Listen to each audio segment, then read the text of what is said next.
Et moi, je vais aujourd'hui vous amener visiter quelques parcs, quelques zoos. Et je commence tout de suite avec un parc un petit peu spécial qui se trouve à Pierrelatte, dans la Drôme. Alors, je vais essayer de vous faire deviner un petit peu l'animal en question. Ah. Alors attention, c'est avec un lancement à la question pour un champion. Alors, je n'ai pas d'indice qui va apparaître en bas de votre écran, mais on va quand même le faire. C'est une sortie pour Pierrelatte. Attention. Je suis un animal rescapé de la période préhistorique. Mon corps mesure plus de 5 mètres de long, recouvert d'écailles. Je possède des yeux de prédateur me permettant d'attaquer aussi bien de jour que de nuit. Quant à ma mâchoire, elle peut exercer une pression jusqu'à 1350 kg. Je suis... Crocodile. Ah ouais. Bonne réponse. Ouais, vous partez directement à Pierrelatte pour visiter la ferme au crocodile. Alors ce week-end avec vos enfants, vous allez pouvoir découvrir près de 500 lézards géants dans un parc unique en Europe de 6500 mètres carrés.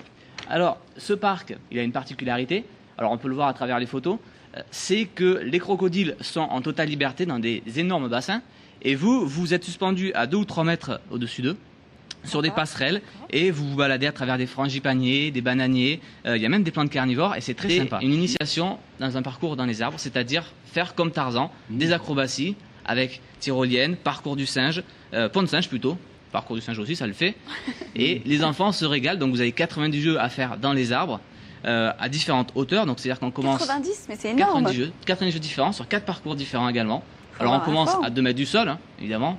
Et pour les plus téméraires, et en fonction de votre vertige, vous pouvez finir à 20 mètres de hauteur. Donc ça, en moyenne, ça dure 3 heures pour faire l'intégralité du parc. C'est très marrant, vous allez vous fatiguez très vite. Je l'ai fait il y a 2 ans et j'en reviens toujours pas. J'ai l'occasion d'y retourner. J'ai encore des courbatures et j'ai encore un peu mal. En tout cas, petit conseil, habillez-vous léger. Parce que bon, au bout de 2 minutes, vous allez avoir très très chaud. Et puis ne faites pas comme moi, c'est-à-dire... Et on termine avec les poissons qu'on n'a finalement pas encore vus. Ah, les poissons? Les poissons. D'accord. Qui sont ici. Ascendant poisson. Voilà. Les ascendants poissons. Pour eux, c'est l'année des horizons nouveaux avec un grand voyage de prévu. Vous vous affirmez de plus en plus dans votre personnalité, vous êtes énergique, entreprenant, parfois même audacieux et non conformiste. Vous allez vous donner les moyens de parvenir à vos fins. Ouais. Bon, bah écoutez, on va déjà terminer tranquillement l'année 2005, il y a encore 2 mois à vivre, donc on va en profiter. Merci beaucoup David. Merci à vous. Merci à vous. Alors quand même, voilà, on voulait faire un petit point quand même sur l'astrologie. Le manque de sommeil, puisque en fait ça crée la fatigue chez les étudiants. Et d'ailleurs, je vais commencer par vous révéler quelques chiffres qui nous ont été donnés par la Sofres en février 2005. Tout d'abord, près de 50% des ados se sentent somnolents durant la journée, ne serait-ce qu'une fois par semaine. Et un adolescent sur 3 souffre de tendances pathologiques aux endormissements, c'est-à-dire qu'il s'endort pendant les cours. Alors, cause de cette fatigue en dehors du sommeil, ça peut être également le stress, parce que les ados sont quand même un minimum stressés, donc déjà pour la réussite à l'école, donc c'est vrai que certains profs, comme vous disiez, ne nous favorisent pas à nous valoriser. Il y en a qui travaillent pour leurs parents. Il y a également le stress parce que le jeune garçon veut conclure avec sa petite copine, donc il y pense, donc ça stresse un petit peu quoi qu'il en soit. Autre facteur qui là cette fois-ci est totalement biologique et hormonal, c'est la puberté. Arrivé à 12-13 ans, le corps se transforme et ça fatigue également les adolescents et souvent les adultes n'y pensent pas.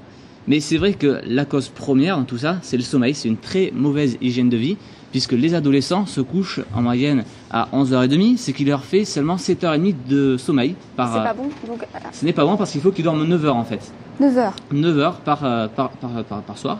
Ils dorment seulement 7h30, ce qui fait que tous les jours, ils accusent 1h30 de retard. Et en fin de semaine, ils se disent qu'ils vont rattraper durant le week-end. Mais ce n'est pas bon non plus parce qu'ils décalent leur horloge interne. Et donc, facteur important sur la température, est-ce que vous pensez que dormir avec des chaussettes favorise le sommeil? Personnellement, oui. Personnellement, oui. Enfin, pour les gens frileux. Alors c'est vrai que c'est pas très esthétique, il faut dire ce qui est. Mais pourtant, maintenant ça a été prouvé par les scientifiques, dormir avec des chaussettes favorise le sommeil, puisqu'en fait on réchauffe les petits vaisseaux sanguins qui se trouvent au bout de nos pieds.